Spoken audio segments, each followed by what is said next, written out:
Tu y es enfin. Après tout cet entraînement, te voilà prêt pour ton premier saut en parachute.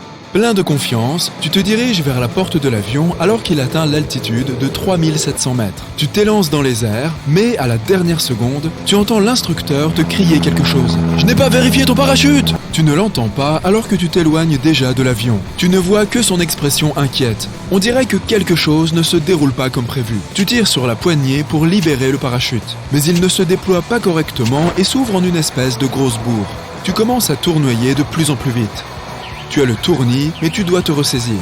Chaque seconde est cruciale. Et depuis cette altitude, tu as moins d'1 minute pour agir. Tu adoptes la formation Bowman, en étalant ton corps avec tes bras et tes jambes pour former un X. Cela crée un peu plus de traînée, ce qui te permet de te stabiliser un peu. Maintenant, tu as plus de temps pour déployer ton parachute de secours. Encore étourdi par le tournoiement, tu essayes de te rappeler où il se trouve. Tu attrapes ce que tu penses être la bonne sangle et tu tires fort. Oh non, c'est une sangle de jambe. Tu as desserré l'attirail sur ton dos et maintenant tu commences à glisser hors des sangles. C'est pas ton jour de chance. Tu t'accroches et tu resserres la sangle de jambe. Ah oui, la procédure de sécurité te revient maintenant. Étape 1, débarrasse-toi du parachute principal au moyen de la poignée rouge. C'est fait. Maintenant, tu es de nouveau en chute libre. Étape 2, à présent, trouve la poignée argentée du câble de déclenchement pour éjecter le parachute de secours. Tu dois te dépêcher. Le sol se rapproche à vitesse grand V. Où est cette poignée? Oups, elle est là, située à gauche de ta poitrine. Tu tires dessus avec force. Flop! Le parachute se déplie, s'étire et freine ta descente. Tu es maintenant soulagé. Le souffle coupé? Le cœur qui bat la chamade? Oh que oui! Enfin, tu peux profiter de la vue. Pendant environ 10 secondes avant d'atterrir au sol. Tout doucement, les pieds en premier. Ça a l'air marrant quand même. On remet ça quand tu veux. Comme toujours, au lieu de prendre les escaliers, tu utilises l'ascenseur. Les chances qu'il ait un accident sont d'1 sur 10 millions. Tu as 10 fois plus de chances d'être frappé par la foudre. Mais aujourd'hui, tu te trouves hélas dans cet ascenseur malchanceux. Alors que tu descends du 5e étage, le système de poulie rencontre un problème. Un câble se rompt et l'ascenseur commence à tomber. Rapidement, tu t'allonges sur le dos en plaçant un bras autour de ta tête pour la protéger de l'impact et l'autre bras sur ton visage pour le préserver d'éventuelles chutes d'objets. Tu étales tes jambes de manière uniforme. En quelques secondes à peine, tu te prépares à l'impact. Il s'écrase et les débris du dessus s'abattent autour de toi. Bien joué, tu as évité les blessures. Mais serait-il possible d'altérer la force de l'impact en sautant? Réfléchis bien. Si tu sautais trop tôt, il serait encore plus sévère, car ta vitesse augmenterait dans la descente. Et si tu sautais trop tard, la vitesse de ton saut vers le haut te ferait te cogner la tête, car l'ascenseur se serait arrêté. Il faudrait que tu sautes au moment précis de l'impact pour que ta propre vitesse soit d'une quelconque efficacité. Et sans la capacité de voir à travers l'acier, ce serait une question de chance. Il est donc préférable d'utiliser la méthode où l'on se couche. Bonne chance en tout cas. Tu te rends au travail en voiture en passant sur le même pont que tous les autres jours. Aujourd'hui, il y a plus de trafic que d'habitude. Tu es coincé dans un embouteillage. Le pont commence à grincer. Malheureusement, il est possible que des ponts à la structure défectueuse s'effondrent sous un poids excessif. Et voilà, c'est justement le cas. Lorsque le pont s'effondre dans la rivière, ta voiture commence par flotter. L'eau monte lentement autour de toi pendant qu'elle se met à couler. Tu essayes de rester calme et de prendre une grande inspiration. Tu as jusqu'à 2 minutes avant que la voiture ne coule complètement. Tu dois agir rapidement et abaisser la fenêtre. En enlevant ta ceinture de sécurité, tu remarques que l'eau est montée au-dessus des fenêtres. Tu essayes de les ouvrir, mais elles sont complètement coincées à cause de la pression. Tu as raté ta chance. Tu t'enfonces encore plus et tu songes à ouvrir la porte. Mieux vaut ne pas faire ça. Cela fera couler ton véhicule encore plus vite. De plus, il sera encore plus dangereux de sortir. La voiture touche le fond et l'eau y pénètre lentement. Tu essayes d'ouvrir la porte, mais la pression est si intense qu'elle ne bouge pas. Tu penses à l'eau qui rentre.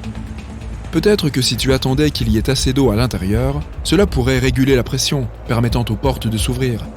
Mais avec le peu d'air qui resterait, et si les portes ne fonctionnent toujours pas, ce serait courir un trop grand risque.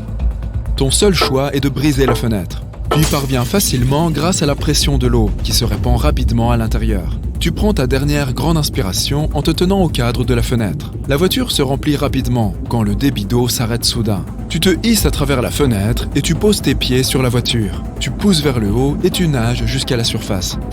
Rappelle-moi de ne jamais faire de covoiturage avec toi. Ensuite, tu fais une randonnée dans la forêt et tu trouves l'endroit idéal pour admirer le coucher du soleil. Tu prends une photo et elle est superbe. Mais attends, dans quelle direction aller pour rentrer au camp? Il commence à faire nuit et tu n'as aucune idée de comment tu es arrivé ici. Tu vérifies ton téléphone. Il a une carte, donc tout ira bien, non? Mais tu as pris beaucoup trop de photos de la nature et ta batterie est épuisée. Tu peux survivre jusqu'à 3 heures sans abri par mauvais temps. Tu peux rester sans eau pendant 3 jours et jusqu'à 3 semaines sans nourriture.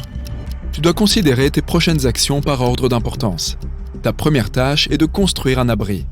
Tu appuies un grand bâton contre un arbre pour soutenir un toit. Ensuite, tu construis 2 murs sur les côtés, formant ainsi une armature solide. Il y a beaucoup de feuilles dans la forêt et tu couvres ton toit avec des tas de feuilles pour l'isolation. À l'intérieur, tu construis un joli matelas de feuilles. Tu entres et attends le matin en espérant avoir un sommeil réparateur. Tu as terriblement mal dormi, mais tu n'as pas vraiment le temps de leur laisser une revue pourrie sur ton site de booking favori. Ta tâche suivante consiste à trouver de l'eau. Tu suis un dénivelé du terrain pour finalement aboutir à un ruisseau. De l'eau propre, check. Tu continues à marcher dans le sens du courant en espérant qu'il te mène à une rivière. Tu as plus de chances de trouver des gens et des traces de civilisation le long de grandes étendues d'eau. Les heures passent et ton ventre gronde. Tu cherches autour de toi de quoi te rassasier. Il y a des baies et des champignons, mais tu ne les reconnais pas. Il est préférable de ne pas manger quelque chose si tu ignores tout de sa toxicité. Tu cherches des insectes sous les vieux troncs et les branches. Tu as trouvé quelques verres de farine qui peuvent être mangés crus. Certains insectes, lorsqu'ils sont cuits, peuvent être une source importante de fer, de protéines et de vitamine B12. Tu les regardes et tu perds bien vite l'appétit. On verra peut-être après. Enfin, le ruisseau se jette dans une rivière et, juste devant, se trouve un pont, pas celui qui est tombé plus tôt. Tu sembles sorti d'affaires. Tu jettes ces insectes répugnants et tu te lances dans ta prochaine aventure, trouver un restaurant. Bon, on n'ira jamais faire du camping ensemble non plus. Tu te promènes maintenant dans un champ. Le vent se lève et, non loin de là, une tornade se forme. Tu commences à t'en éloigner en courant, mais tu ne peux pas la distancer, car elle se déplace jusqu'à 100 km/h. Ta principale préoccupation n'est pas la tornade en elle-même, mais les arbres et les bâtiments que la tornade emporte, les transformant en de dangereux objets volants. Ils sont entraînés à une vitesse folle, car ils sont portés par des vents rapides qui peuvent avoisiner les 500 km/h. Tu cherches un abri, mais il n'y a rien de tel. Ta seule option est un fossé qui ne soit pas entouré d'arbres ou d'autres objets cassants. Tu te cales dans le fossé et couvres ta tête avec ta veste, en la maintenant avec tes bras pour te protéger. Couché à plat, avec ce bruit de tonnerre tout autour de toi, tu as l'impression de te trouver dans un moteur à réaction géant. C'est un son terrifiant, mais heureusement, tu ne te trouves pas sur le chemin de la tornade. Tu peux entendre les petits débris siffler au-dessus de ta tête, et beaucoup d'entre eux s'abattent tout autour de toi avec un bruit sourd, mais fort heureusement, ils t'épargnent. Tout redevient calme.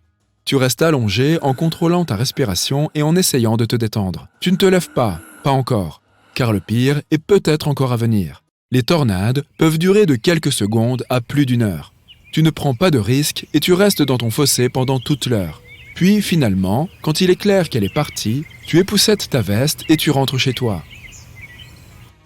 En attendant, tu portes vraiment la poisse. Je te supprime donc de mes contacts et je te vire de ma liste d'amis sur les réseaux. Enfin, je ferai tout ça dès que je serai sorti de l'hôpital.